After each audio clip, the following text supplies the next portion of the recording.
Ek wil vandag vir jou vertel oor iets wat Jesus en Hartbeespoort-Dam en die Parel in gemeen het. Maar kom ons gaan lees eers saam met Markus 16. Moenie skrik nie, sê hy vir hulle. Julle soek Jesus van Nasaret wat gekruisig is.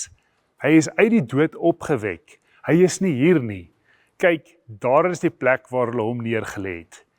Hierdie woorde praat die engel toe die vroue die oggend van die opstanding by die leë graf aankom. Op 'n ander stadium in 1 Korintiërs 15 praat Paulus van hierdie opstanding en hy sê, Jesus het opgestaan, hy is die een wat vooruit gegaan het, die eersteling wat opgestaan het uit die dood uit. En dit was altyd vir my vreemd, want dan dink ek, Jesus was nie die eerste een nie, wat van Lazarus?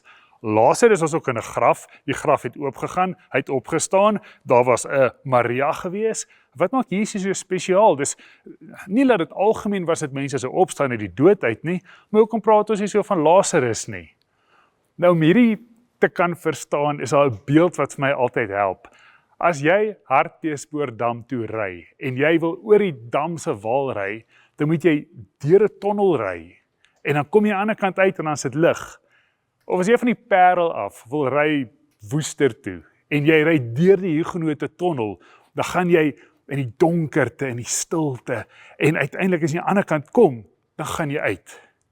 Nou, as jy net halfpad in die tonnel inry, en jy draai om, en jy gaan weer uit, dan is jy mos nie deur die tonnel nie, jy was in die tonnel, maar jy het weer uitgekom. Nou, dit is wat gebeur met die leë graf. Lazarus was dood, en hy het toe weer opgestaan, hy het uit die graf uitgekom, met sy ou liggaam, en hy is later toe weer dood. Maar wat ons sien met Jesus, Jesus gaan in die dood in, Jesus gaan in die tonnel in, Jesus gaan deur die tonnel, hy kom aan die kant uit, hy het die dood oorwin, hy was nie dood en weer lewendig nie, hy het 'n nuwe opstandingsliggaam en hy verskyn op vreemde plekke waar sy disippels dit nie verwag nie, en daar begin nuwe dinge te gebeur. Daar's iets in die leë graf wat sê Jesus was nie dood en hy het opgestaan nie.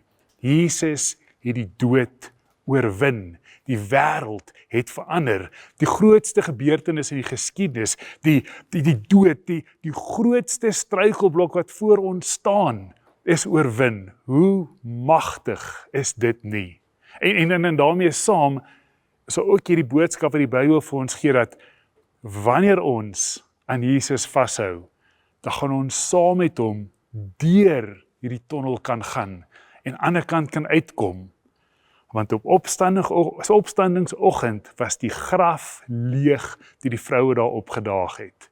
So ek wil jou nooi om, maak jou oë toe en dink aan 'n keer wat jy deur 'n tonnel gery het of deur 'n tonnel beweeg het.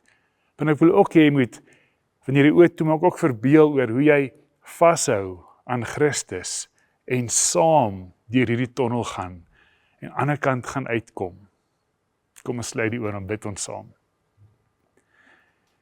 Here God, ons staan in ontzag voor U en ontzag voor die leë graf. Here, help ons ook in hierdie tyd om te kan besef, wat beteken dit?